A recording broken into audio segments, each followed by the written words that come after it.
Tere kõikidele, minu nimi on Ardo ja ma kutsun teid siis kaasa mõtlema korraks aastasse 2040, et missugune võiks meie elu välja näha tänu sellele kõikidele nendele tegevustele, mida Kersten siin kirjeldas, mida me viime kõik õnnelikult ellu. Kuid selleks, et vaadata tulevikku või planeerida tulevikku, tasub aeg-ajalt astuda samm tagasi ja vaadata, mis on toimunud minevikus. Et me näeme seda, et viimase 50 aastaga me näeme sellist fenomeni, et tehnoloogilise arengu tempo on pidevalt kiirenev. Ja mida see tähendab? See tähendab seda, et iga järgmise aastaga me teeme pisut rohkem kui eelmisega. Ja seda ka aeglaselt liikuvates valdkondades, näiteks nagu energeetika, ehitus, transport. Ja selleks, et mõista, mis juhtub järgmise 15 aastaga, me peame tegelikult minema ajas 30 aastat tagasi kõigepealt. Ma kutsungi teid meelde tuletama või siis nooremate inimeste puhul ette kujutama, missugune nägi või võis näha välja meie majandusruum aastal 1995. Mõtleme korraks 1995. Missugune oli meie energiatootmine? Missugune oli transport? Millised olid autod, milline oli linnaruum? Missugune oli ehituse kvaliteet? Missugune oli meie suhtumine keskkonda või jäätmetesse? Ja nüüd kerime kiiresti edasi tänasesse päeva ja võrdleme neid kahte olukorda. Me näeme, et muutused on olnud tegelikult märkimisväärsed. Ja nüüd kerime edasi veel 15 aastat ja kujutame ette, et need muutused ei ole kindlasti väiksemad. Kui me midagi tuleviku ennustamisest teame, siis seal kehtib selline väga lihtne paradoks, et me kipume üle ennustama muutusi, mis juhtuvad lähitulevikus, ehk siis järgmise 2-3 aasta jooksul me suure tõenäosusega oma eesmärke ei saavuta. Kuid me kipume alahindama sageli muutusi, mis toimuvad pikemas perspektiivis. Et 15 aastat on suhteliselt hea aeg, mida ennustada ja tõenäoliselt need muutused on sellised või pigem isegi suuremad. Nüüd oma visiooni kirjeldamiseks ma olen valinud selliste tuleviku inimeste tsitaadid, mis põhinevad tegelikult käesoleval aastal tehtud fookusgruppide uuringu põhjal, kus inimesed ütlesid, mida nad arvavad enda ümbritsevast suhtumisest keskkonda. Ma olen viinud need siis aastasse 2040 ja vaatame, mida võiksid öelda inimesed 15 aasta pärast. Võtame kõigepealt Marge Tartust. Marge ütleb, et elan just siin linnas, sest meie linnas on puhas õhk ja vaiksed tänavad. See on tema eelistus. Ja vaatame, kus kohas ta siis elab. Ta elab tõenäoliselt korteris, ütleme keskmiselt, mis on energiatõhus, mis on renoveeritud ja mis on renoveeritud madala keskkonnajäljega sellepärast, et on kasutatud teha sellist renoveerimist. Ta võiks olla ühendatud kaugküttega, kuid lisaks sellele tal võib olla näiteks oma siis maja peal või korteri, ütleme siis maja peal, hoone peal mingi päikesepaneel, ehk siis ta toodab aeg-ajalt ka võib-olla energiat. Ja kindlasti ta kasutab salvestust, kas siis lähedal või kaugel asuvat salvestust, ja kõike seda juhib selline nutikas energiakiht või digilahendus, mis reguleerib tarbimist vastavalt sellele, mis on tema vajadus, missugune on kliima, missugune on parasjagu tootmisvõimsus. Seda siis elukeskkonnast, kodust. Samas noorpere näiteks Türilt ütleb, et nemad kolisid väikelinna sellepärast, et nad saavad kindlad olla rongi- ja bussiliikluse peal, nad saavad arvestada ühistranspordiga. Ja transport tulevikus kindlasti on märkimisväärselt säästvam kui täna, ta on optimeeritud, ta on regulaarsem ja kõige olulisem, et ta on selline ühtne süsteem. Sa ei pea mõtlema seda, et kust ma ostan pileti bussi peale, kust ma ostan rongi peale, trammi peale, kuidas ma liigun punktist A punkti B. See kõik on digisüsteemi poolt meie jaoks juba ette seatud ja meie jaoks muutub selliseks mugavaks optimeeritud liikumiseks. Kindlasti suurem osakaal on ühistranspordil, nagu me kuulsime, kergliiklusel ja väga palju on sellist nõudepõhist transporti. Ehk siis minu vanatädi Pärnumaalt, et ta ei pea enam sõitma hommikul kell 6 bussiga, kus on 40 tühja kohta, ta ei pea sõitma poodi, et seda saab teha ka natukene optimeeritumal moel. Ja üldse tuleviku transporti peab kindlasti iseloomustama ka õiglus. Et ta peab olema õiglane transport, see tähendab, et kõik inimesed peavad saama ligipääsu tööle, kooli ja teenustele. Ja teenused peavad jõudma ka nende inimesteni.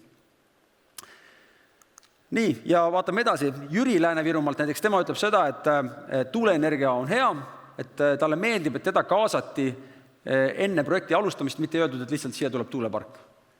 Kuna kaasati, siis ta on sellega rahul. Talle meeldib see. Ja mis iseloomustab tuleviku energiatootmist, et nagu siin juba oli öeldud, et taastuvelektri osakaal on tõenäoliselt 100%, süsteem on hajus, tootmine on hajus, tark ja seetõttu ka selline stabiilsem ja kannatab paremini šokke, tuleb šokkidega paremini toime. Hooned ja võrgud peavad omavahel suhtlema ja väga oluline see, et salvestus ja selline paindlik tarbimine, see ei ole enam elustiili küsimus nagu täna võib-olla, et mõni inimene ütleb, et mina tahan salvestada või säästa elektrit sellepärast, et ma usun, et see on õige asi ja mida me peamegi uskuma, aga tulevikus see on lihtsalt vajadus. Et selleks, et majanduslikult toime tulla nii eratarbijal kui ka ettevõtetel, me peame lihtsalt arvestama salvestuse ja paindliku tarbimisega. Ja suurte energiaprojektide puhul on väga oluline see, et kogukonnad oleksid kaasatud võimalikult vara. Mitte just see, et öeldakse, et siia tuleb teile projekt ja siis on suur vastuseis, vaid neid kaasatakse varem ja ka nendest suurprojektidest tekkinud hüved antakse tagasi kogukonnale, selleks, et nad saaksid neid hüvesid omakorda rakendada oma keskkonna paremaks muutmisel. Nüüd Andres Tallinnast, tema näiteks ütleb peale seda, et ma ostan kinda taluniku kaupa, sest minu jaoks on oluline teada, kust see kaup pärineb. Ja see iseloomustab tegelikult muutusi ka väärtus- ja usalduses süsteemi vastu. Meie väärtused kahtlemata muutuvad, et toodete elukaare kestlikkus muutub olulisemaks. Ja jällegi see on mõnes mõttes, et me räägime et see oleks nagu mõistlik, aga teiselt poolt see võib olla ka vajaduspõhine. Võib-olla me ei suuda endale lubada seda, et meie riiete garderoob vahetub iga 6 kuu tagant. Võib-olla meil ei ole lihtsalt piisavat sissetulekut seda tagada. Korduskasutus ja ringluspõhisus muutuvad olulisemaks ja prügi kogumine või ütleme jäätmete kogumine toimib. Ja mitte ainult sellepärast, et ta on majanduslikult põhjendatud, vaid ka sellepärast, et on usaldussüsteemi vastu. Täna ma kuulen, sageli inimesed ütlevad, ka väga teadlikud inimesed ütlevad, et mis vahet on siin sorteerida, nagu nii kõik see prügi jõuab põletusjaama. Mis ma ütlen, ei ole kindlasti 100% tõsi, aga tulevikus mul on see kindlust olemas, sellepärast ma näen, kuidas mu jäätmed liiguvad. Ma näen, nad lähevad sinna ja ma näen, et need jäätmed tulevad tagasi selle toote sees, mida ma siis saan uuesti tarbida. Et selline usaldus kahtlemata on see, mis aitab ka ressursside väärtustamisele kaasa. Ja me näeme näiteks täna juba seda, et inimesed helistavad väga palju süsinikneutraalseid tooteid. Võib-olla selle hetkel nähtav, aga näiteks üks uuring, mis käesoleval aastal tehti, kus me küsitleti 16–19 vanuses noori. Ja küsiti nende käest, et kas te olete valmis näiteks investeerima pikemaajaliselt oma rahalisi ressursse, mis iganes noortel need rahalised ressursid tänapäeval on, et kas te olete valmis investeerima neid pikemaajaliselt ka, juhul kui te saate kasutada süsinikneutraalset fondi, mis siis on kirjade järgi süsinikneutraalne, ja üle poolte noortest ütlesid, et jah, nad on valmis ootama tootlust kauem, kui nad saavad samal ajal planeeti päästa. Ja need noored on 15 aasta pärast kasvanud täisealiseks. Need on need inimesed, kes tegelikult on meie tööturul ja seavad sihti. Nii et me võime eeldada seda, et aastal 2040 süsinikneutraalsus toodete ja teenuste puhul on muutunud olulisemaks. Nüüd Evelin Põlvamaalt ütleb, et talle meeldib, et ta saab istuda oma Põlva maamajas ja juhtida rahvusvahelist ettevõtet. Ja seda siis tänu tehisaru, digitehnoloogiate arendamisele ja andmete liikumisele. Kindlasti igapäevaelu on aastal 2040 võib-olla kõige rohkem muutunud. Et see, mida ma siin räägin, ma arvan, et päris elu on oluliselt keerulisem ja võib-olla rohkem muutunud, kui me ette kujutame. Aga kindlasti töö on muutunud rohkem osaks elukvaliteedist. See tähendab seda, et töö on olulisem, just nimelt eneseteostusena, ja tööd võib-olla kõikidele ei jagu ja töö võib-olla ei ole enam 8 tundi päevas. Füüsiline virtuaalne maailm on kahtlemata põimunud ja me näeme seda, et väga paljud tarbijad on ise muutumas ka tootjateks. Seda siis näiteks energiaturul, kus sinu enda päikesepaneel võib aeg-ajalt anda ka teistele energiat või sinu elektriauto, mis salvestatud energiat vajadusel tagasi annab süsteemi. Võib-olla on see näiteks mingisugune põllumajandussaadus, mida sa toodad ja tänu digilahendustele see toode jõuab kohe ka õige tarbijani, aga eelkõige muutuvad väga palju tarbijad teenuste tootjaks. Ja tänu jällegi digitehnoloogiatele tehisaru arengule, kus inimesed hakkavad tegema väga palju tööampse, kust kodust üksinda on võimalik osutada teenuseid, milleks võib-olla varem pidi inimene olema kuskil palgal või tööl. Ja kuna tööaega jääb nagu vähemaks või töö peale kuluvat aega jääb vähemaks, siis mida selle ajaga teha, selle vabanenud ajaga? Eelkõige tuleviku inimene peab kogu aeg ümber õppima. Et ei ole enam nii, et täna lõpetad ülikooli ära ja siis kuni pensionile töötad selles valdkonnas. Suure tõenäosusega need valdkonnad muutuvad nii kiiresti, et me peame pidevalt olema valmis elupõhiseks õppeks. Mingi osa sellest ajast võiks minna loovusesse, sest kui me räägime, et tehisaru ja rohotid võtavad üle sellise rutiinse, igapäevase ja võib-olla igava töö, siis meie panus saab olla see, et me saame teha loovamaid asju ja loodetavasti jääb rohkem aega üle selleks, et veeta aega koos oma perede, lähedaste, sõpradega. Ja üks trend, mida juba täna me näeme, on ka see, et inimesed tegelikult tahavad võtta rohkem panust ja kaasa rääkida oma kogukonnas. Et nad tahavad tegelikult rääkida kaasa, missugune on ruum nende ümber, linnaruum nende ümber, külaruum nende ümber, millised on need projektid, mis siia tulevad ja tulevikus tõenäoliselt see osavõtmine on veelgi aktiivsem. Diana Pärnumaalt ütleb, et nemad alustasid alguses kohaliku CO2 püüdmise tehnoloogiaga, aga nüüd nad ekspordivad seda teenust, ütleme see tehnoloogiat juba ka Hollandisse, kus seal kasutatakse siis seda sama lahendust näiteks kasvuhoonetes taimede kasvu soodustamiseks. Tundub selline fututehnoloogia, tegelikult see on päriselt juba täna olemas. Ja mida see tähendab Eesti konkurentsivõimele? Missugune võiks olla Eesti konkurentsivõime? Loomulikult kõigepealt hajus, digitaalselt juhitud ringmajandus, aga Eesti miinus on alati olnud see meie väiksus. Ja me saame selle pöörata enda tugevuseks. Kui me räägime rohetehnoloogiatest, kui me räägime tasakaalus majanduse mudelist, siis kõik need muudatused võtavad teistel riikidel aega aastaid ja miljardeid. Meie saame need asjad teha ära võib-olla kuude ja miljonitega. Ehk siis me saame reageerida kiiremini, me saame olla selline väike innovatsioonilabor, selline digitaalne kaksik. Koht, kus viiakse ellu kiiresti uusi lahendusi ja näidatakse, milline on selle mõju, kus siis muu maailm saab tulla ja vaadata, need asjad toimivad, kas me saame ka proovida.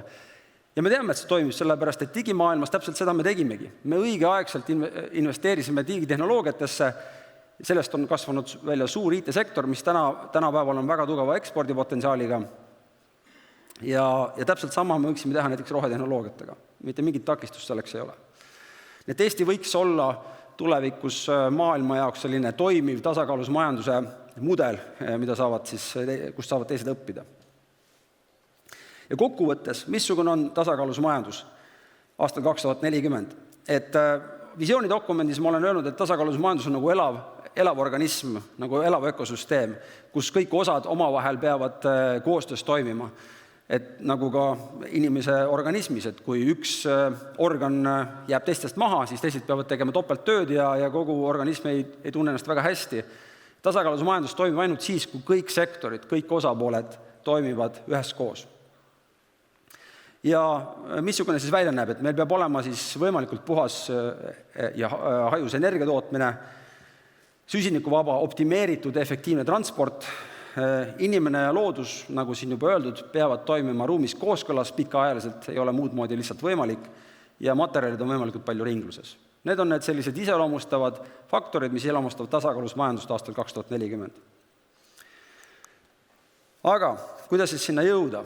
Meil on vaja inimesi, selliseid nagu Raivo Rapramaalt. Raivo ütleb, et mina panin endale päikesepaneelid sellepärast, et ma tahan ise elektrit toota, võib-olla sõltuda vähem süsteemist. Ja meil on vaja kangelasi. Kangelasi, kes selle kõik ellu viivad. Ja kangelased ei ole institutsioonid ega asutused. Need on inimesed. Kõigepealt mul ongi üleskutse näiteks poliitikakujundajatele, seadusloojatele, et loogem stabiilne ja õiglane raamistik. Loogem raamistikud sellised, mis toetavad pikaajalisi erasektori investeeringuid, mis annavad investeeringukindluse. Ja samamoodi üleskutse ettevõtjatele. Ettevõtjad on need, kes reaalselt võtavad riski, panevad oma pea pakule, kes on innovaatilised. Aga üleskutse, palun olgem ka arvestavad ümbritseva keskkonna ja kogukondadega, sest pikaajaline kasum saab tulla ainult koostöös keskkonnaga. Üleskutse teadlastele, toome teadmised kiiresti kohale, toome teadmised kiiresti Eestile, rakendame need tõenduspõhiselt ja siis viime need uuesti maailma tagasi. Üleskutse kogukondadele. Kogukondade osakaal peab muutuma olulisemaks, suuremaks, et võtkem aktiivsema rolli suurprojektide planeerimisel, elurikkuse hoidmisel ja toetame kohalikke inimesi. Ja viimane üleskutse on meile endile, kõikidele meile, kes me siin oleme, et iga meie otsus loeb, et iga meie ostuotsus, iga meie tarbimisotsus, iga meie tööotsus, töökoha valik, iga meie hääletus, need kõik loevad. Et kas me teeme otsuseid, mis aitavad meid edasi selle Eesti suunas, millest Liisi Koikson hommikul laulis, või siis mitte. Ja ma tahaksingi lõpetada mõttega, et tasakaalus majandus sünnib ainult siis, kui me kõik koos teeme midagi selleks, et see tulevikus jõuaks ellu.